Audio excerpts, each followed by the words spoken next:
एक शांत जंगल में बोधि वृक्ष की छाया के नीचे गौतम बुद्ध गहन ध्यान में बैठे हैं। पत्तियों की कोमल सरसराहट और पक्षियों की मधुर ध्वनि हवा को शांति से भर देती है। यह शांति का स्थान है जहां दुनिया का शोर शांत हो जाता है। जंगल के किनारे से एक आदमी चलता है। उसके कंधे उसके विचारों के बोझ तले दबे हुए हैं।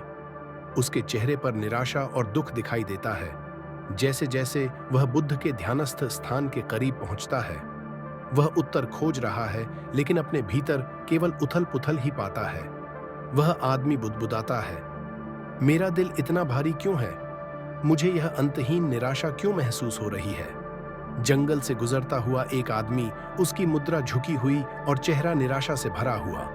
वह थका हुआ और खोया हुआ दिखता है। उसके चारों ओर ऊंचे पेड़ और जंगल के केंद्र की ओर जाने वाला एक धुंधला रास्ता है। जैसे जैसे वह जंगल में आगे बढ़ता है, वह आदमी बोधि वृक्ष के नीचे बुद्ध को देखता है, जो स्थिर और शांत है।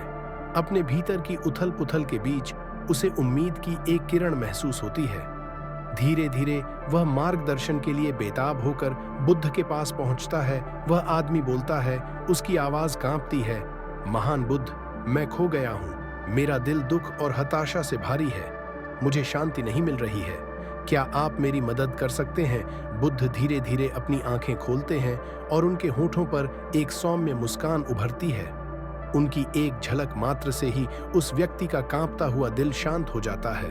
बिना बोले बुद्ध की उपस्थिति ही शांति का एक पल लाती है।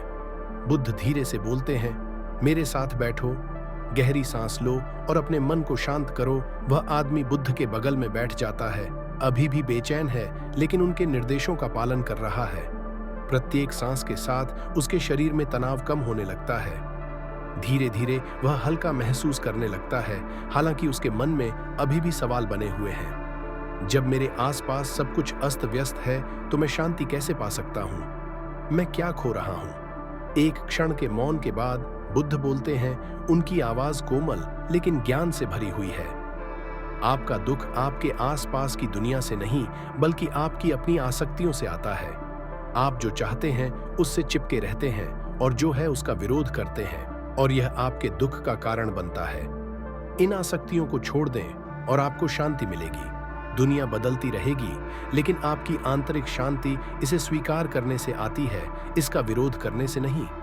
आदमी चुपचाप बैठा है, बुद्ध के शब्दों पर चिंतन कर रहा है।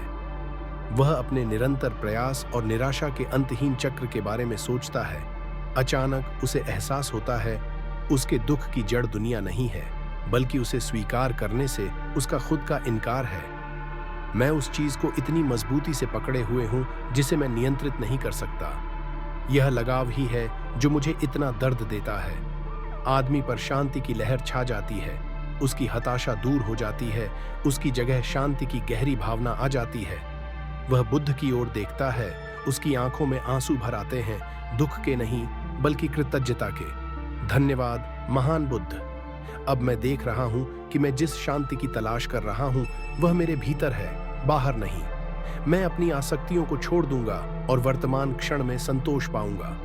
वह व्यक्ति खड़ा है और बुद्ध को गहराई से प्रणाम करता है, जो अपने ध्यान में वापस लौटते हैं।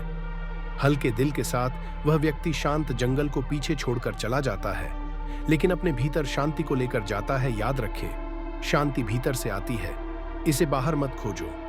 और इसलिए वह व्यक्ति एक नई समझ के साथ जंगल से चला गया।